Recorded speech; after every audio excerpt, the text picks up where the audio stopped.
ನಮಸ್ಕಾರ. 1 ಟನ್ ಕಬ್ಬಿಗೆ 3500 ರೂಪಾಯಿ ಬೆಲೆಯನ್ನ ನಿಗದಿಪಡಿಸಬೇಕು ಅಂತ ಹೇಳಿ ಅಥಣಿಯಲ್ಲಿ ರೈತರು ಅಹೋರಾತ್ರಿ ಧರಣಿಯನ್ನ ನಡೆಸ್ತಾ ಇದ್ದಾರೆ.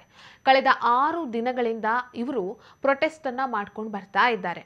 ಅಂಗಡಿ ಮುಂಗಟ್ಟುಗಳನ್ನೆಲ್ಲ ಬಂದ್ ಮಾಡಿದ್ದಾರೆ. ಇವತ್ತು ಇವರ ಈ ಒಂದು ಹೋರಾಟಕ್ಕೆ, ಇವರ ಈ ಒಂದು ಪ್ರೊಟೆಸ್ಟ್ಗೆ ವಿದ್ಯಾರ್ಥಿಗಳು ಕೂಡ ಬೆಂಬಲವನ್ನ ನೀಡಿದ್ದಾರೆ. ರೈತರ ಜೊತೆಗೆ ಕೂತು ವಿದ್ಯಾರ್ಥಿಗಳು ಕೂಡ ಪ್ರತಿಭಟನೆಯನ್ನ ಮಾಡ್ತಾ ಇದ್ದಾರೆ. ಇನ್ನು ಈ ವಿಚಾರಕ್ಕೆ ಸಂಬಂಧಿಸಿದಂತೆ ರೈತರು ಏನ್ ಹೇಳ್ತಿದ್ದಾರೆ ಅಂದ್ರೆ, ಇದುವರೆಗೆ ಯಾವುದೇ ಮಂತ್ರಿಗಳಾಗಿರ್ಲಿ ಅಧಿಕಾರಿಗಳಾಗಿರ್ಲಿ ನಮ್ಮ ಹತ್ರ ಬರಲಿಲ್ಲ.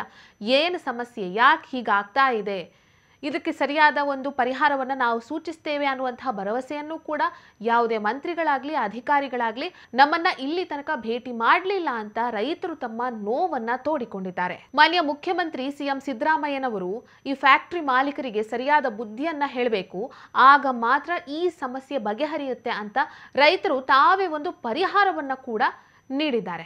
ಇನ್ನು ರೈತರು ಏನ್ ಹೇಳ್ತಿದ್ದಾರೆ ಅಂದ್ರೆ, ಕೇಂದ್ರ ಸರ್ಕಾರ ಈಗಾಗಲೇ 3550 ರೂಪಾಯಿಯನ್ನ 1 ಟನ್ ಕಬ್ಬಿಗೆ ನಿಗದಿಪಡಿಸಿದೆ, ಫಿಕ್ಸ್ ಮಾಡಿದೆ. ಉತ್ತರ ಪ್ರದೇಶದಲ್ಲಿ 4000ದಿಂದ 4100 ರೂಪಾಯಿವರೆಗೆ 1 ಟನ್ ಕಬ್ಬಿಗೆ ನೀಡುತ್ತಿದ್ದಾರೆ. ಮಹಾರಾಷ್ಟ್ರದಲ್ಲಿ 1 ಟನ್ ಕಬ್ಬಿಗೆ 3600 ರೂಪಾಯಿಯನ್ನ ನಿಗದಿಪಡಿಸಲಾಗಿದೆ.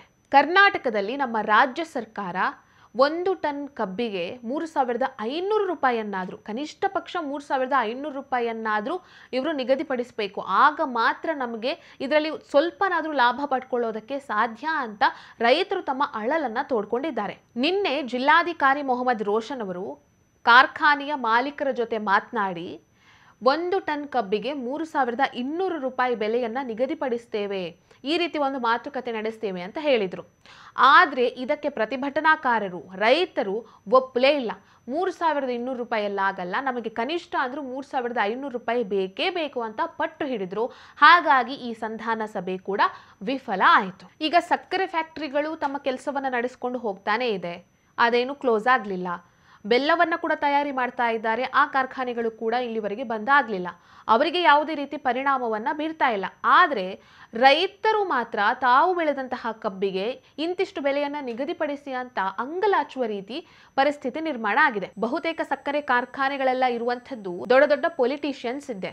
ಸೊ ರಾಜಕಾರಣಿಗಳೇ ಇಂಥ ಫ್ಯಾಕ್ಟರಿಗಳನ್ನ ನಡೆಸಬೇಕಾದ್ರೆ, ಅದರ ಮಾಲೀಕತ್ವವನ್ನ ರಾಜಕಾರಣಿಗಳೇ ಹೊಂದಿರಬೇಕಾದ್ರೆ ರೈತರ ಈ ಸಮಸ್ಯೆ ಬಹಳ ಸುಲಭವಾಗಿ ಪರಿಹಾರ ಆಗಬೇಕಾಗಿತ್ತು. ಆದರೂ ಕೂಡ ಈ ಸಮಸ್ಯೆ ಪರಿಹಾರ ಆಗ್ತಾ ಇಲ್ಲ. ಇನ್ನು ಪ್ರೊಟೆಸ್ಟ್ ಮಾಡ್ತಾ ಇದ್ದಂತಹ ರೈತರನ್ನೆಲ್ಲ ಪೊಲೀಸರು ಅರೆಸ್ಟ್ ಮಾಡ್ಕೊಂಡು ಕರ್ಕೊಂಡು ಹೋಗಿದ್ದಾರೆ. ಇದರ ಜೊತೆಗೆ ಕೆಲ ರೈತರು ಆತ್ಮಹತ್ಯೆಗೂ ಕೂಡ ಯತ್ನವನ್ನ ಮಾಡಿದ್ದಾರೆ. ಇಲ್ಲಿ ಸರ್ಕಾರದ ಧೋರಣೆ ಏನು, ಸರ್ಕಾರದ ನಿಲುವೇನು, ಸರ್ಕಾರ ಯಾಕೆ ಈ ರೀತಿಯಾಗಿ ಮಾಡ್ತಾ ಇದೆ ಅನ್ನುವಂಥದ್ದು ಕೂಡ ಅರ್ಥ ಆಗ್ತಿಲ್ಲ.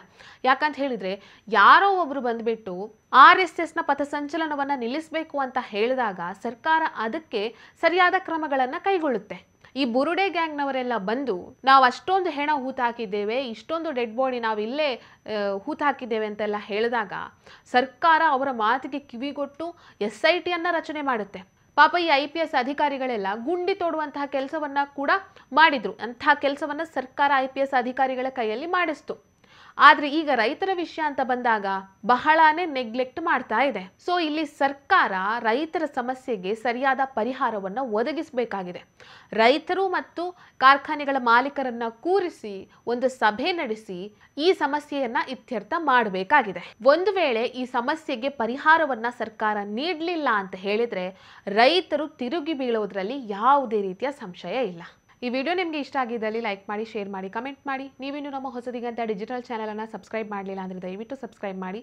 ಹೆಚ್ಚಿನ ಮಾಹಿತಿಗಾಗಿ ಪಕ್ಕದಲ್ಲಿರುವಂತಹ ಬೆಲ್ ಐಕನ್ ಅನ್ನು ಪ್ರೆಸ್ ಮಾಡಿ.